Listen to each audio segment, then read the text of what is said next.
Hi, everyone. Another first time listen to a band today. This time it is Soul Asylum, and the song is Runaway Train. Let's see what I have to read about it. Soul Asylum is an American rock band formed in 1981 in Minneapolis, Minnesota. In 1992, they released the triple platinum album Grave Dancers Union, featuring Runaway Train. The band played at the inauguration of President Bill Clinton early the next year.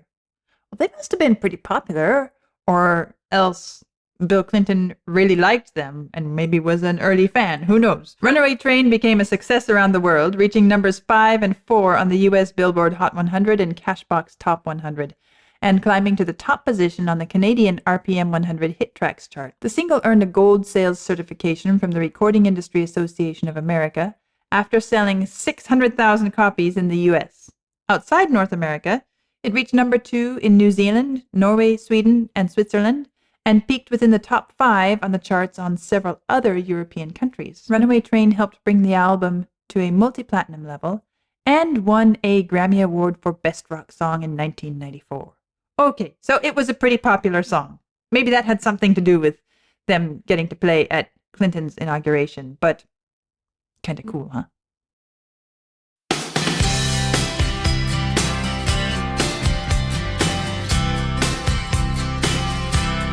Guitar. Call you up in the middle of the night, like a firefly without a light. You were there like a blowtorch burning. I was a key that could use a little turning. So tired that I couldn't even sleep. So many secrets I couldn't keep. I promised myself I wouldn't weep. One more promise I couldn't keep. It seems no one can help me now. I'm in too deep, there's no way out. This time I have really led myself astray. Runaway train, never going back. Wrong way on a one-way track. Seems like I should be getting somewhere. Somehow I'm neither here nor there. Can you help me remember how to smile? Make it somehow all seem worthwhile. How on earth did I get so jaded? Life's mystery seems so faded. I can go when no one else can go. I know when no one else knows.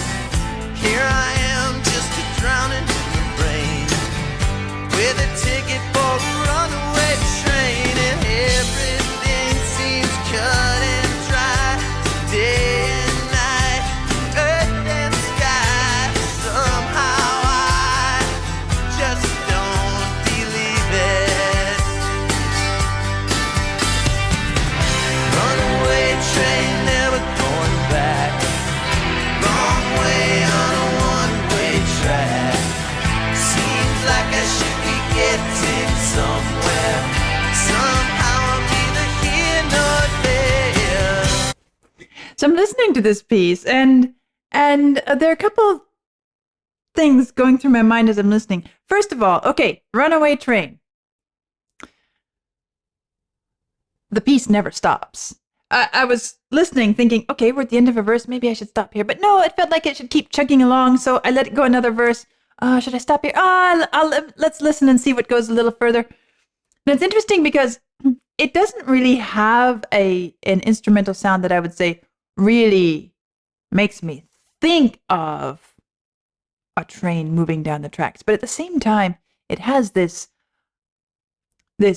quality of constantly moving forward a little bit. You don't really have a place to break that feels natural to break. And so interesting because it's actually a piece written with some very natural break points in it, very natural places where you pause. It's a simple song style. You have the verses, you have the chorus. You have these different elements which are very clean. You don't have any surprises of, oh, that was a little extra. You don't have things that are overlapping, joining one part to another. But still, it's so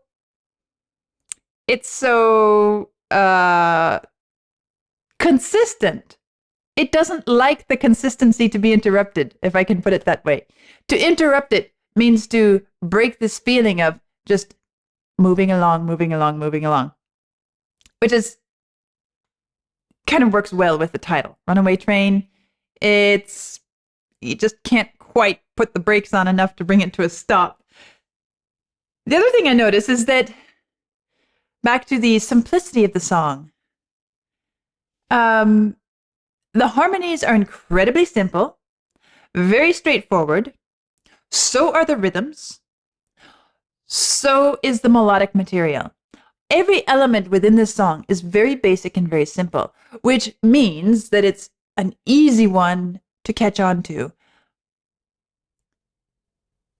If you just listen to the melodic material a little bit, let's back up here a little bit and listen. Here I am, just a drowning in the rain, with a ticket for a runaway train, and everything seems cut and dry, day and night. So this is a chorus part, Just don't believe it. which is the most melodic variation we get in the piece, really. And if you listen to that, it's just a couple notes. Everything seems cut and dry, day and night. Earth and sky. And even that earth and sky, earth and sky could easily be earth and sky. It's just a variant of the same thing. Just Just don't believe it. Just don't believe it. Okay, that's the most variety we come to, isn't it? But then let's go to this verse, and I'll point out something else. Runaway train, never going back. Wrong way on a one-way track. Seems like I should be getting somewhere. Somehow I'm neither here nor there.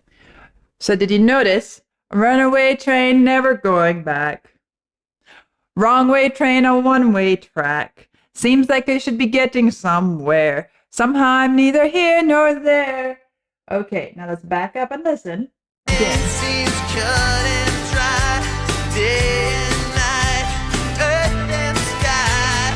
Somehow I just don't believe it. So we have these two little last parts of the chorus and the verse. Just don't believe it, okay? And then Somehow I'm neither here nor there. So those are the most melodic variety we get. Now, listening to the rhythmic elements. Well, I'm looking at the verses here. I haven't even gotten through to the end of the piece. It looks like it should be pretty much the same on the next one. Let's find out. Since you're not watching the video, maybe I should give you some more details about this song, and especially about the video, which might bring new ideas. So the video featured images of missing children in the United States. And the video helped bring 21 missing children home. Wow. So the video began with the sound of sirens and the text, "There are over 1 million youth lost on the streets of America."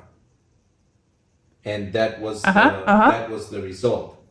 The video's director called this specific video clip the single most important thing that happened in the history of MTV. And as a result of these achievements, I mean, this had such a big impact that one of the at least back then, one of the biggest soccer clubs in Europe, in Rome, the team was inspired by the video and used missing child announcements and instead of comedy videos when they announce new signings. That's interesting. That's interesting. So it just goes to show that sometimes the power in a piece is not necessarily what's in the music itself. And as you know, I sit here and my primary focus is analyzing the music itself. When I come to, when I look at it and I say, okay, it's simple, it's basic. I've said many times, and maybe this is a good time for me to say again, just because it's simple, just because it's basic, doesn't mean it's unimportant, doesn't mean it's not powerful. And here's a great example of a piece which, on its own, I wouldn't even call it that terribly powerful, but applied to a certain task, it becomes a perfect pairing. And it changes this whole message of Runaway Train and the idea of missing children, and you start interpreting these lyrics in the context of what it feels like for a child to be on a train the wrong direction. You know, their life is out of their control and it's going the wrong way, and all of this comes together. It all has to do with context and application. And it doesn't change what I say about this song. It doesn't change the fact that every single one of these elements are incredibly simple, incredibly basic. But it's a wonderful example of how even a song which on its own, okay, Runaway Train, we can apply it to maybe how we feel in the morning, maybe we're going through a rough patch, maybe we feel like our life is out of control, and you know, we just need to call up a friend who can kind of put us in a better frame of mind, help us balance our thoughts and work through how to, you know, that's one way of and perhaps that's the most natural way of understanding the piece, if it's completely on its own without any other context. But this is a great example also of how not just context, but visuals have a huge impact on how we experience things. And that is one of the reasons that I choose to listen to the music alone first, because I am fully aware that what I see can have a huge influence on how I experience the music. And my first assessment, my goal is to assess the music from a musician's perspective on its own two legs. Or should I say three legs? Because we have rhythm, harmony, and melody. Maybe I should add a fourth leg, context. But again, that's broadening it. Okay, continuing. Guess you could get it somewhere. Somehow I'm neither here nor there. So what I was going to do is talk about, in this next verse, let's start looking at more than just the melody. Let's notice what's happening rhythmically.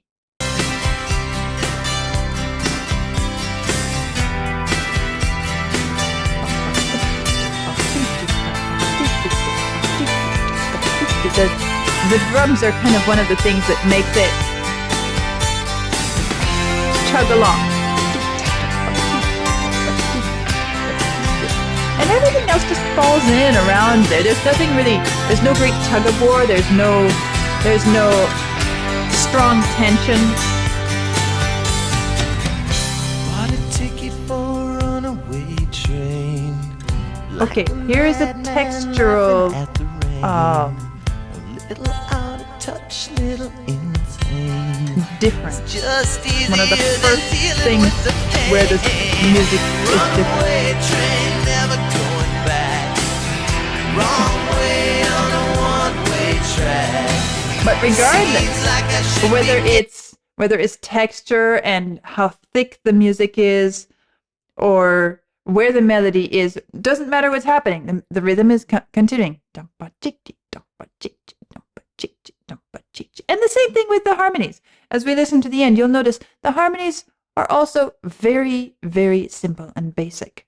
Getting somewhere, somehow, neither here nor there. Runaway train never coming back. Runaway Another chord train change. tearing up the track. Another chord Runaway change. train burning in my face. Runaway, but it always seems the same.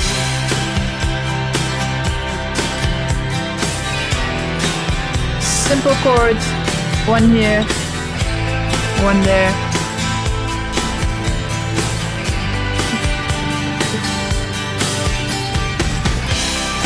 And even this instrumental section, you'd be like, yeah, we could stack the melody on top of it, no problem.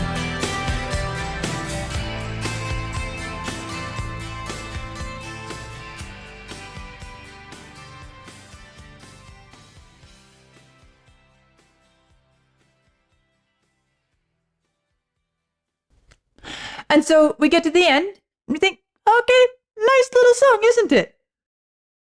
Which brings us back to this whole question of, how do we use it? What is its purpose? How is it applied? In which context do we find it? And it's a question also about music itself. Many times, the value of a piece of music is determined by how it's used. Does it fit that usage? Because we can think of music as, okay, art, expression, all these high and wonderful ideals and expressions and outlets, both for the artist and for the audience, the consumer. But we can also think of it in much more mundane, practical terms. How do we use it, actually? Is it something that is like our cupboard full of cleaning supplies? Is it something that is like our cupboard full of seasonings in the kitchen? Is it something that we just pull out once in a while for special guests? Is it a piece of furniture that we sit on every day? Is it a means of communication, carrying an important message? Or is it merely one part of a larger thing? Is it like the lug bolts on your wheel to hold the tire on? And it all depends on how we use it. And many times the same piece of music can be used multiple ways, different applications, different contexts, to entirely different ends.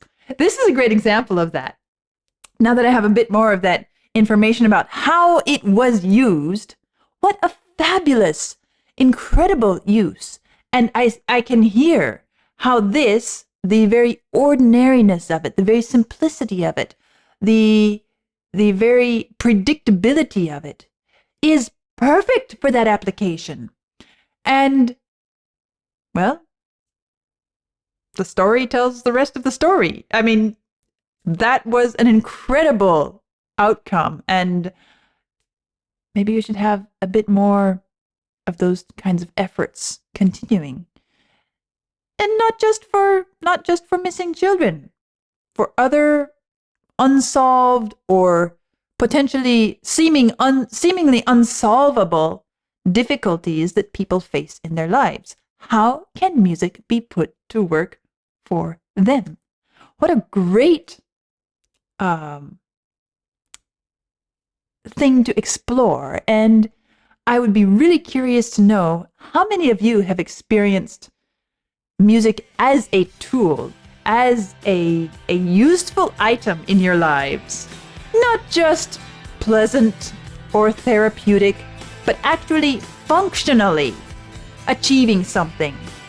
Or perhaps you've used music in a broader way. I would love to hear your comments on this, and so please do comment below this video. I'll be following along, and we'll see where the discussion goes. I'll see you soon.